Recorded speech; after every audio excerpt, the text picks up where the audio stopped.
Ya, terima kasih. Saya menyampaikan setuju hukuman dapat mendisiplinkan anak, sebab apabila anak kita biarkan, kan hukuman di sini bukan hukuman secara fisik, ya secara fisik, non fisik bisa kita lakukan. Dengan cara ini anak-anak akan menimbulkan rasa, misalnya rasa takut mereka terhadap sikap ataupun perilaku yang mereka lakukan tidak sesuai dengan aturan sekolah. Sehingga dengan hukuman itu siswa akan lebih berhati-hati dan akan lebih mengontrol apa yang mereka lakukan dalam kegiatan kehidupan sehari-hari di sekolah, sehingga mereka akan menjadi disiplin dalam bertindak ketika mereka bergaul dengan teman-teman di sekolah ataupun dalam melaksanakan atau mengikuti pembelajaran yang ada di kelas. Terima kasih. Ya. Tepuk tangan dulu untuk Pak Pras. Jadi di sini menurut Pak Pras, hukuman dapat mendisiplinkan anak itu Pak Pras setuju dengan alasan hukuman di sini bukan hukuman fisik, karena dengan adanya hukuman anak-anak bisa mengetahui atau bisa merasa mereka ini memiliki suatu tanggung jawab dan akan mereka lakukan untuk menaati disiplin yang ada di sekolah. Kemudian pernyataan yang kedua, ya, baiklah, pada pernyataan kedua setuju atau tidak setuju Bapak dan Ibu pemberian hukuman dengan hal positif, misalnya membaca, membersihkan halaman sekolah dapat meningkatkan disiplin anak. Menurut Bapak dan Ibu setuju atau tidak setuju? Dua.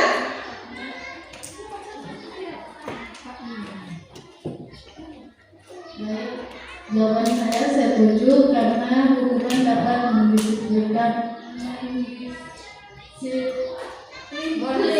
anak.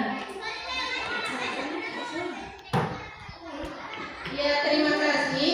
Jadi menurut Ibu Ulang, pemberian hukuman dengan hal positif berupa membaca atau membersihkan halaman sekolah itu dapat meningkatkan disiplin anak. Ya, terima kasih. Selanjutnya pernyataan yang ketiga, memberi penghargaan dapat meningkatkan motivasi belajar anak. Setuju atau tidak setuju Bapak Ibu dengan pernyataan ini? Memberi, kita sering memberikan penghargaan atau hadiah, misalnya berupa uang atau berupa bintang atau barang-barang lainnya. Apakah memberi penghargaan seperti itu dapat meningkatkan motivasi anak? Ya, setuju. Alasannya, Bu? Saya memberikan pernyataan setuju dalam memberi penghargaan kepada siswa dapat memberikan motivasi belajar anak, karena setiap kali kita memberikan penghargaan kepada mereka, mereka termotivasi untuk menerima kegiatan belajar mengajar seperti itu. Terima kasih. Ya, terima kasih. Jadi dari ketiga pernyataan ini dapat saya simpulkan bahwa Bapak dan Ibu setuju. Dan untuk pendapat Bapak dan Ibu untuk saat ini saya simpan dulu ya. Kita akan masuk pada materi. Bapak dan Ibu, dari tadi kita sudah membicarakan tentang budaya positif. Budaya positif sekolah adalah nilai-nilai atau pembiasaan yang berpihak pada murid untuk berkembang menjadi pribadi yang berpikir kritis, penuh hormat dan tanggung jawab. Jadi budaya positif di sini adalah nilai-nilai atau pembiasaan yang positif yang dilakukan oleh guru-guru di sekolah untuk meningkatkan kepribadian siswa itu menjadi lebih bertanggung jawab. Bapak dan Ibu, makna kata disiplin dengan kata lain, seseorang memiliki disiplin diri berarti mereka bisa bertanggung jawab terhadap apa yang dilakukannya, karena mereka mendasarkan tindakan mereka pada nilai-nilai kebajikan universal. Dalam hal ini, Ki Hajar menyatakan pertanggungjawaban itulah selalu menjadi sisihannya hak atau kewajiban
Terima kasih. Ada beberapa hal yang saya lakukan sebelum saya melakukan proses pembelajaran. Yang pertama, mengkondisikan peserta didik agar mereka siap untuk menerima pembelajaran pada saat itu. Setelah itu kita masuk pada berdoa dan absensi. Nah, setelah berdoa dan absensi kita akan melakukan proses pembelajaran.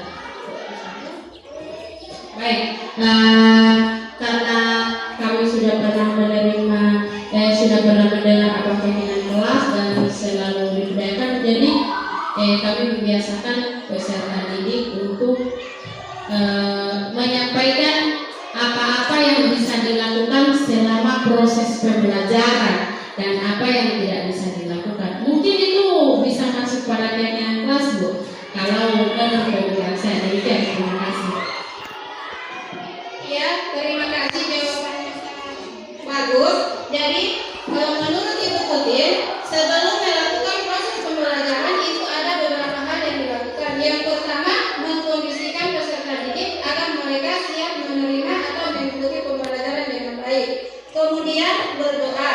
Setelah itu, sesuai dengan apa yang disampaikan Bu Putin, di sini Bu Putin sering meminta anak-anak atau murid untuk mengungkapkan apa yang mereka rasakan di kelas. Nah, itu salah satu dari keyakinan kelas. Jadi di sini keyakinan kelas itu adalah kesepakatan yang dibuat oleh guru dan murid, dan tentunya kesepakatan di sini kesepakatan yang memang anak-anak yakini, tidak ada paksaan dari siapapun, baik dari guru maupun dari teman-temannya.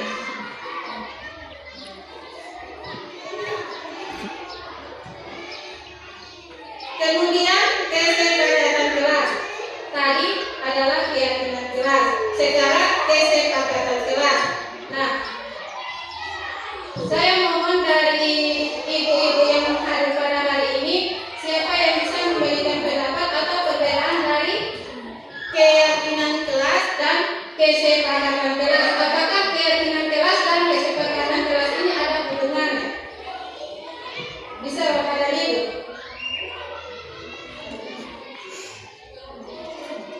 Bisa.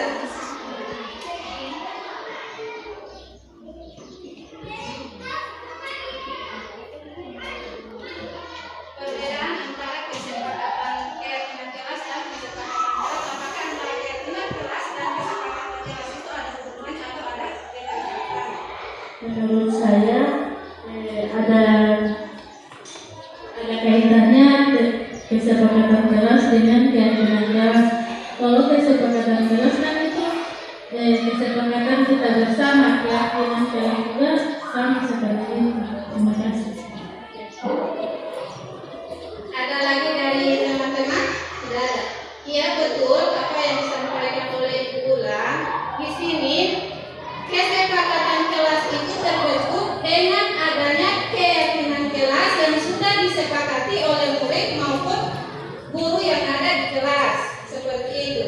Jadi keyakinan kelas, kesepakatan kelas itu terbentuk setelah adanya keyakinan dari siswa. Keyakinan kelas dari siswa, apa yang mereka yakini bisa mereka ikuti atau apa yang mereka yakini bisa meningkatkan motivasi belajar mereka. Itu yang akan kita jadikan sebagai kesepakatan kelas.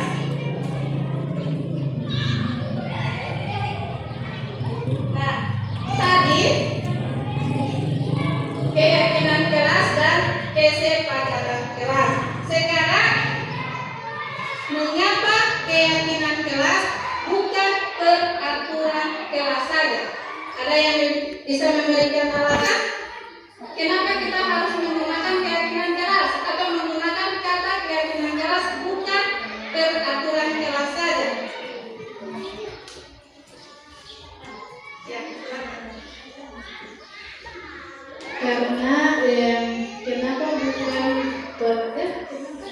kenapa bukan peraturan tapi keyakinan? Karena kalau peraturan itu diambil hanya guru yang membuat dan siswa yang melaksanakan. Tapi kalau keyakinan kelas kita membuat bersama dan melaksanakan bersama. Terima kasih. Iya, betul. Iya, bagus sekali jawabannya Bula. Benar apa yang disampaikan oleh Bu Ulang, menyapa keyakinan kelas bukan peraturan kelas.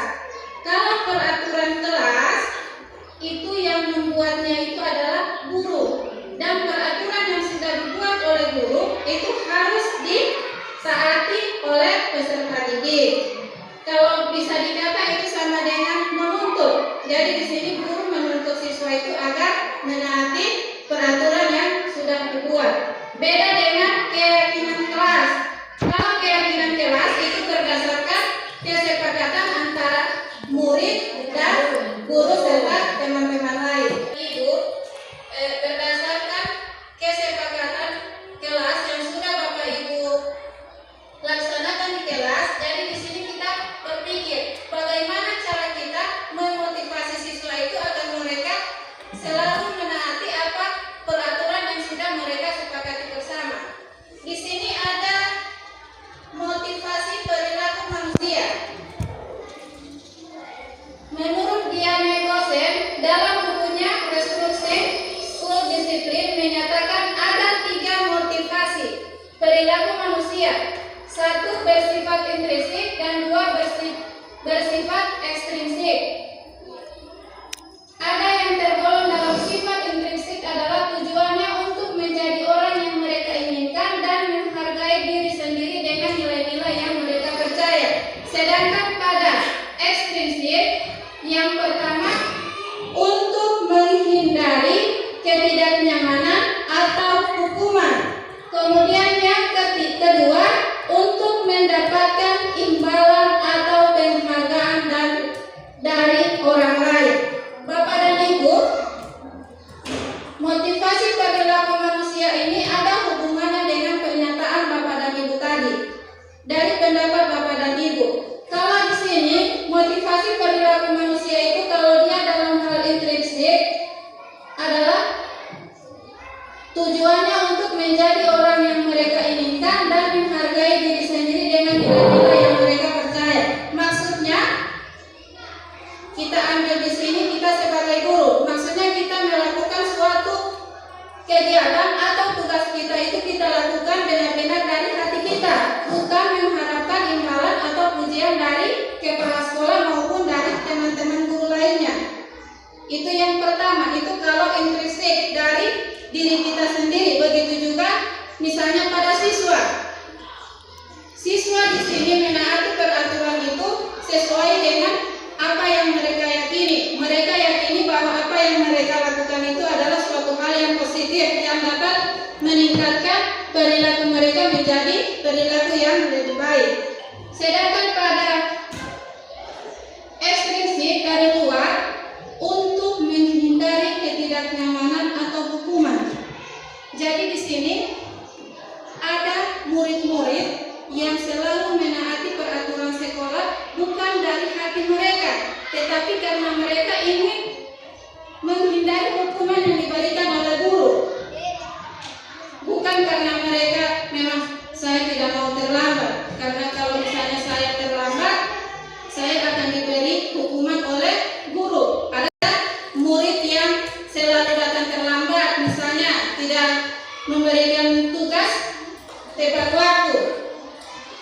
Kemudian yang ketiga, untuk mendapatkan imbalan atau penghargaan dari orang lain.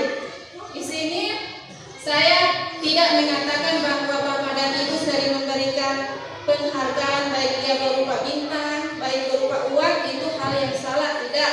Tetapi kalau menurut Diane Gosen, sebenarnya guru memberikan penghargaan dia berupa uang ataupun barang-barang, misalnya buku. Coba adik-adik siapa yang bisa membaca itu akan memberikan bintang, atau siapa yang bisa melakukan ini akan diberikan uang. Sebenarnya hal-hal seperti itu dapat mematikan kreativitas anak. Tapi di sini bukan berarti saya mengatakan guru-guru yang memberikan imbalan itu salah, tidak. Di sini saya hanya menjelaskan sesuai dengan teori Diane Gosen bahwa memberikan imbalan atau penghargaan kepada murid itu merupakan hal yang dapat mematikan kreativitas anak. Misalnya, ini saya hanya memberikan contoh Bapak dan Ibu ya. Misalnya, saya ambil pada murid saya tidak ambil pada teman-teman. Misalnya, ketika di kelas ada beberapa siswa saya yang tidak bisa membaca, bukan tidak bisa, tapi belum bisa membaca. Di sini saya selalu memberikan motivasi kepada mereka, adik-adik, siapa yang cepat tahu membaca akan ibu berikan uang 5.000 atau akan ibu berikan bintang 5. Setiap hari seperti itu saya lakukan, saya selalu memberikan imbalan atau penghargaan dari hasil kerja mereka. Ketika pada satu saat saya tidak hadir, ada guru yang masuk menggantikan saya. Ketika guru tersebut ingin menyuruh anak itu untuk membaca, dia tidak mau. Jawabannya apa? Saya tidak dapat hadiah ibu, tidak ada imbalan yang ibu kasih. Nah, dari situ memberikan penghargaan atau imbalan itu dapat mematikan kreativitas anak. Bapak dan Ibu, di sini ada mengenai hukuman, konsekuensi, dan restitusi. Bapak dan Ibu sudah tahu hukuman itu seperti apa, kemudian konsekuensi itu seperti apa, dan restitusi. Coba saya minta kesediaan dari ibu, siapa yang bisa memberikan pendapat? Baik, terima kasih. Kalau menurut saya hukuman itu berupa yang dari guru untuk siswa. Kalau konsekuensi itu dia sama dengan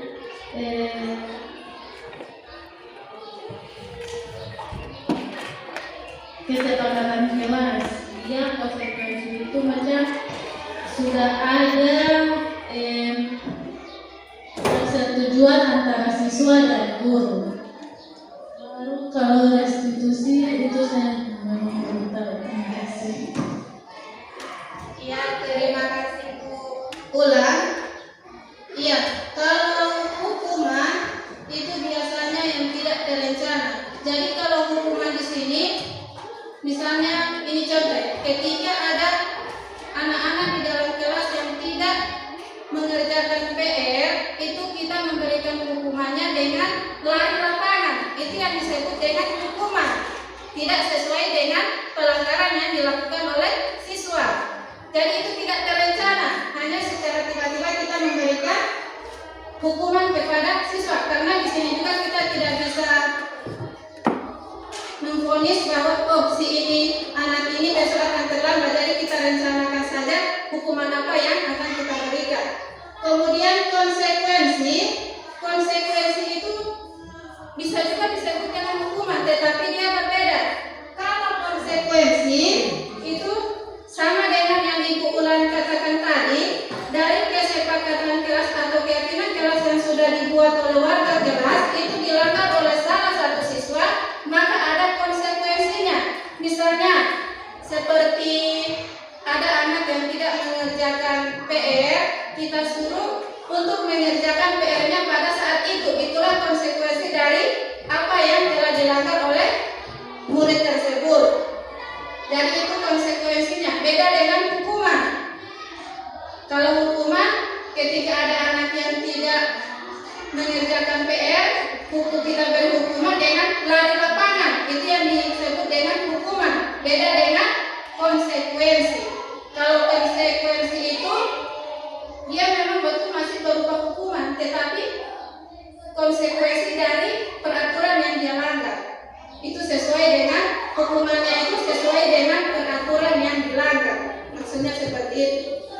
Kemudian untuk restitusi, kalau restitusi itu proses menciptakan kondisi bagi murid untuk memperbaiki kesalahannya. Jadi di sini kalau restitusi kita tidak memberikan hukuman kepada murid, tetapi kita memperbaiki kesalahan dari murid tersebut. Kemudian proses kolaborasi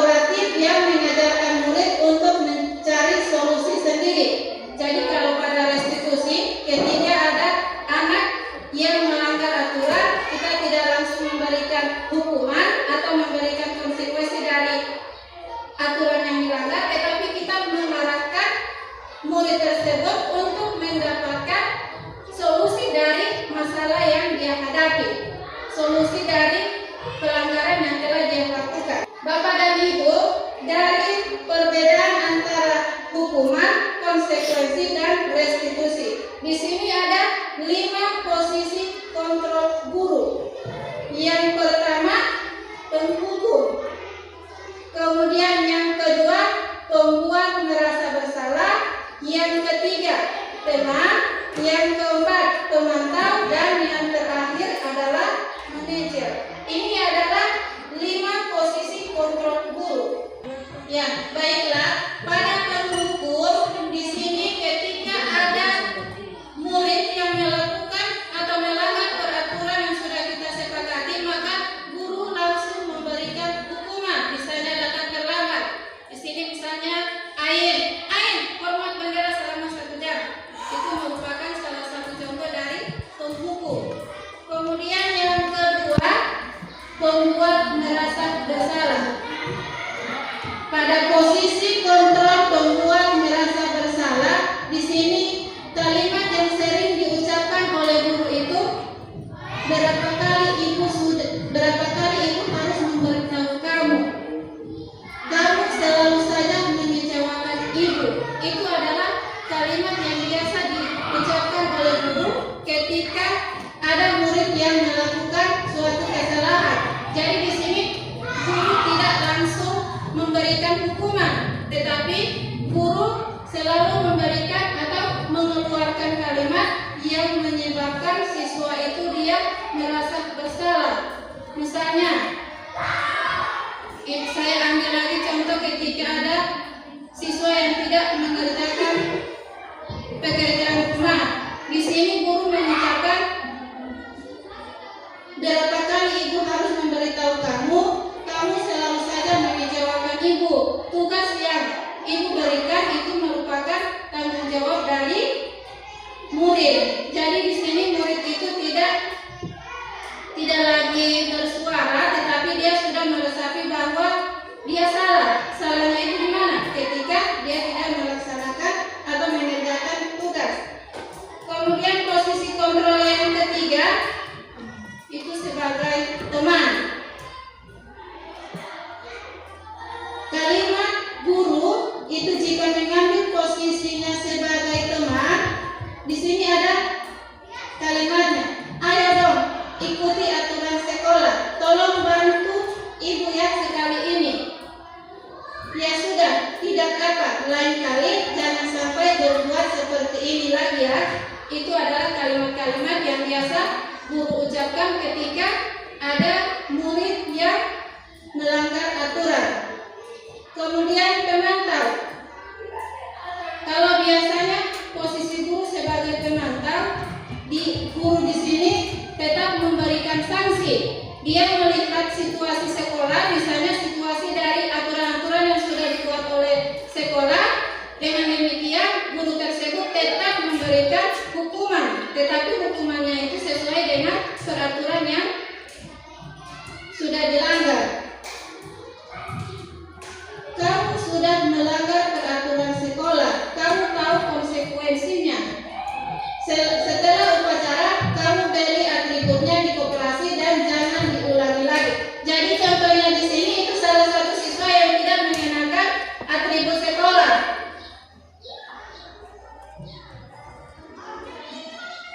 Kemudian manajer. Apakah kamu tahu kesalahanmu? Kira-kira bagaimana kamu memperbaiki kesalahanmu? Jadi pada posisi manajer, posisi guru sebagai manajer, di sini guru berusaha mengarahkan murid itu untuk mencari solusi dari masalah yang dihadapi atau peraturan yang sudah dilanggar. Bapak dan Ibu, di sini ada kalimat posisi kontrol apakah aku. Dari kalimat-kalimat yang diucapkan oleh guru pada 5 posisi kontrol tadi, kalau saya kecewa sekali dengan kamu, itu posisi kontrol seperti apa? Kalimat yang diucapkan, saya kecewa sekali dengan kamu, itu masuk pada posisi kontrol yang mana?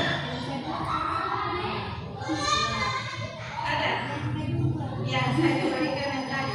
Nah, Membuat merasa bersalah. ya, Ibu tadi sudah dijawab.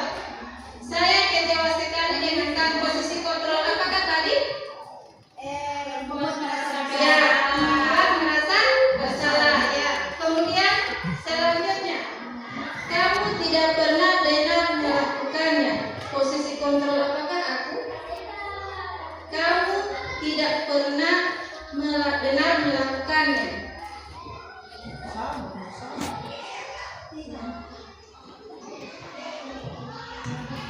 Kalimat ini yang diucapkan oleh guru itu pada posisi kontrol yang mana? Apakah dia sebagai pembunuh, pembuat merasa bersalah, teman?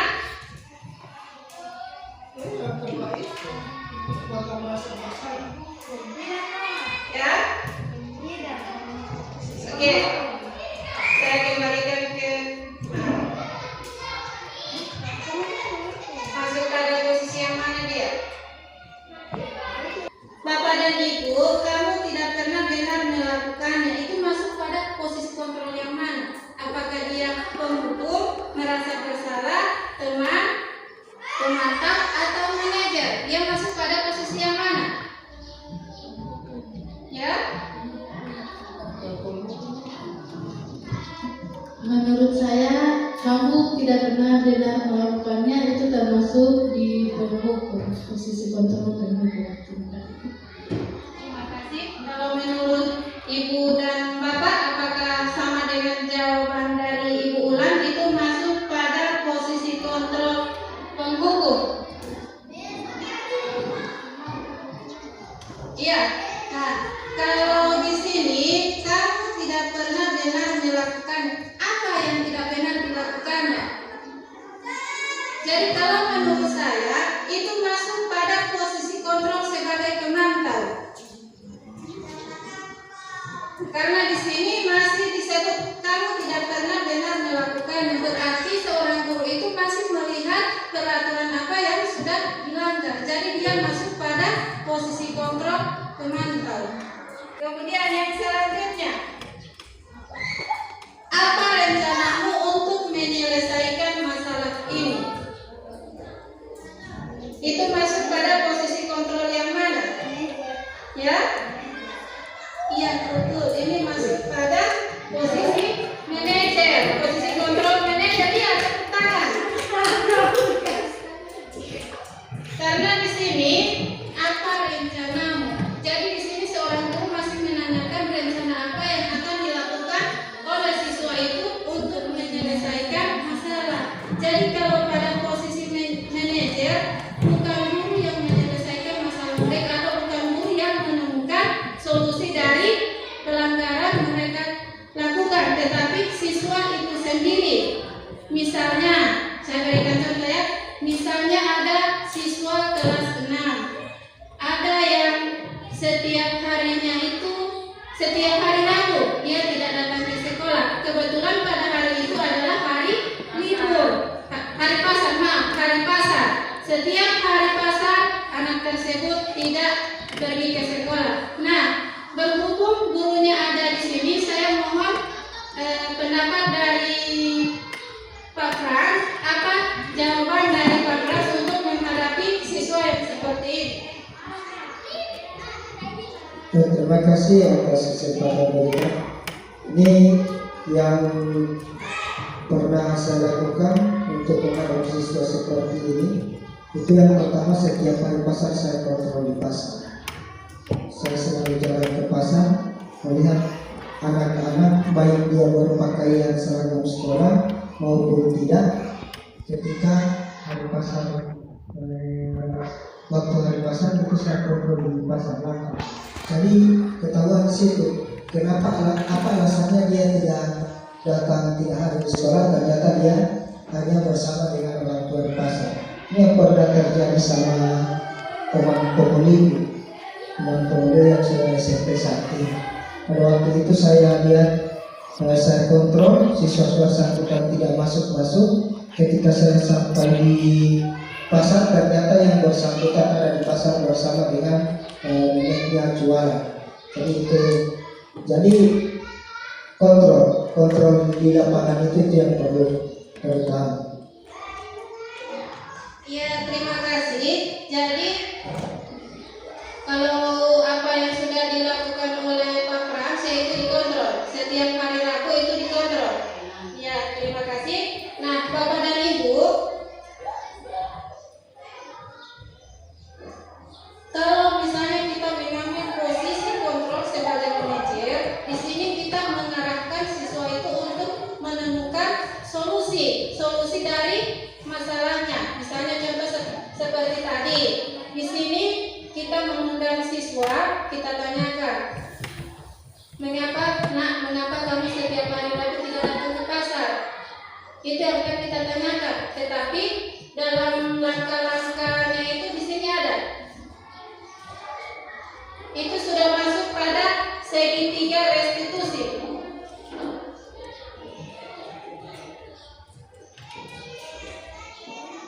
Contoh masalah tadi itu merupakan salah satu penerapan segitiga restitusi di sekolah. Nah, Bapak Ibu sudah dengar kata segitiga restitusi? Sudah pernah? Ya. Jadi segitiga restitusi adalah proses menciptakan kondisi bagi murid untuk memperbaiki kesalahan mereka sehingga mereka bisa kembali pada kelompok mereka dengan karakter yang lebih kuat.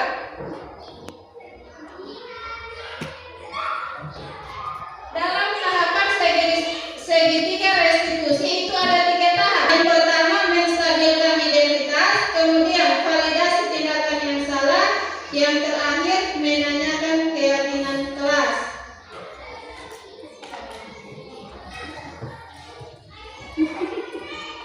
Pada menstabilkan identitas itu bertujuan mengubah identitas anak dari orang yang gagal karena melakukan kesalahan menjadi orang yang sukses. Maksudnya seperti contoh yang tadi dialami oleh siswa kelas 6, kita mengajak anak itu, kita tanyakan.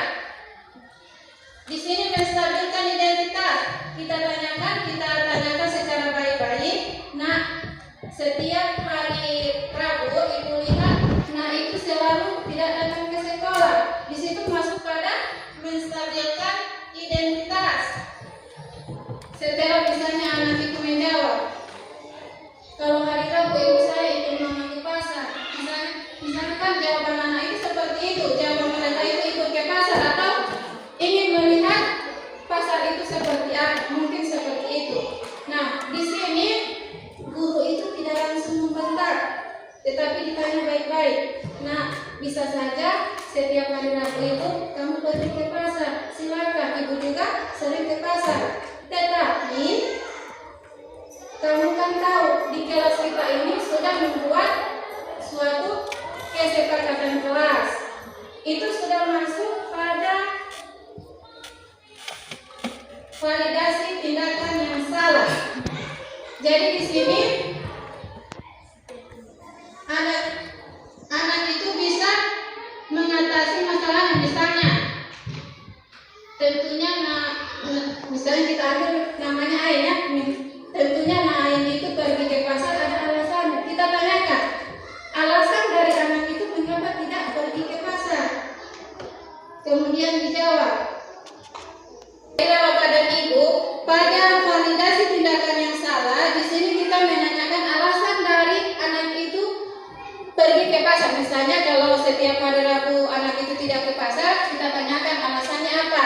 Setelah anak itu memberikan alasan, misalnya seperti ini, ingin melihat suasana pasar itu seperti apa, apakah suasana pasar itu sama dengan suasana di sekolah, ingin mencari tahu.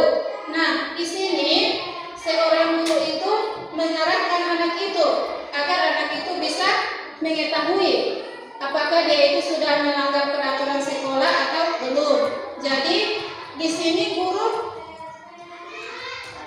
menanyakan kepada anak tersebut. Jadi sudah masuk pada keyakinan kelas.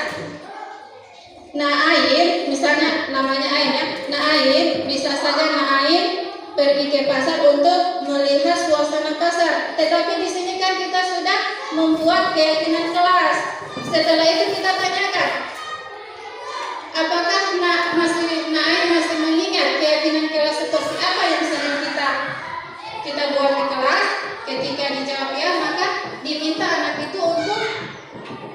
mengucapkan atau menyebutkan keyakinan kelas apa saja yang ada di kelas itu. Nah, setelah anak tersebut menyatakan keyakinan kelas, kita tanyakan dari keyakinan kelas yang sudah Na'in sebutkan tadi, apakah Na'in sudah tahu keyakinan yang mana yang sudah Na'in langgar? Ketika ya Bu tahu keyakinan seperti apa, saya tidak minta izin ketika tidak masuk sekolah. Nah, di sini kan dia bisa menemukan sendiri peraturan seperti apa yang sudah dia langgar. Kemudian sudah masuk pada. Nah, setelah anak itu menemukan aturan yang dilanggar, kita tanyakan, nah apakah Na'in bersedia untuk memperbaiki kesalahan yang sudah dibuat? Kita tanyakan, kita balik tanyakan kepada anak. Kalau misalnya dia, ya Bu, apa yang akan melakukan untuk memperbaiki kesalahan ini? Anak itu akan menjawab sendiri, saya akan berusaha setiap hari Rabu itu akan tetap datang ke sekolah dan tidak pergi ke pasar lagi. Jadi ini adalah salah satu contoh posisi guru sebagai manajer dalam menghadapi masalah yang ada di sekolah. Nah, Bapak dan Ibu,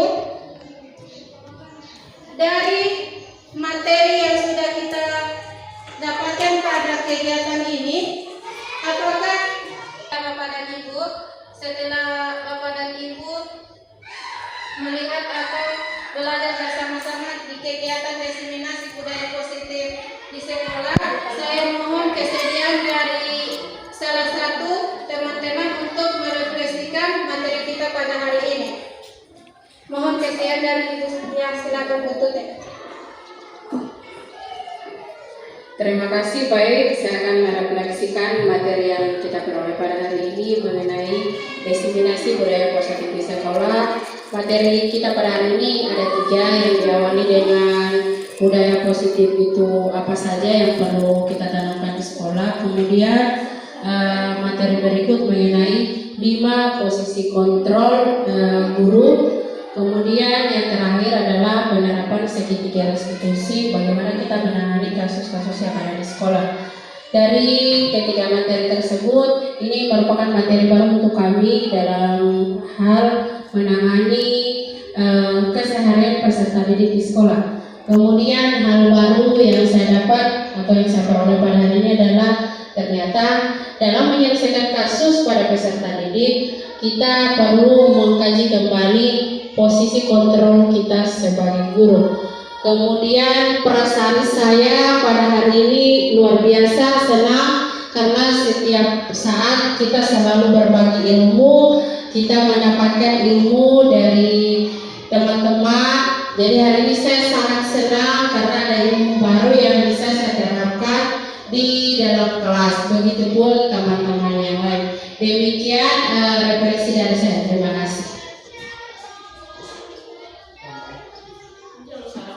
Ya, terima kasih untuk Ibu Tutin. Dengan berakhirnya kegiatan kita pada hari ini, saya mengucapkan banyak terima kasih kepada ibu-ibu yang setia hadir sampai kegiatan selesai. Insya Allah kita selalu diberi kesehatan oleh Allah Subhanahu wa Ta'ala. Amin, amin, amin, amin. Baiklah, untuk menutup kegiatan kita pada hari ini, marilah sama-sama kita melafalkan Al-Fatihah. Alhamdulillahirabbil alamin. Assalamualaikum warahmatullahi wabarakatuh.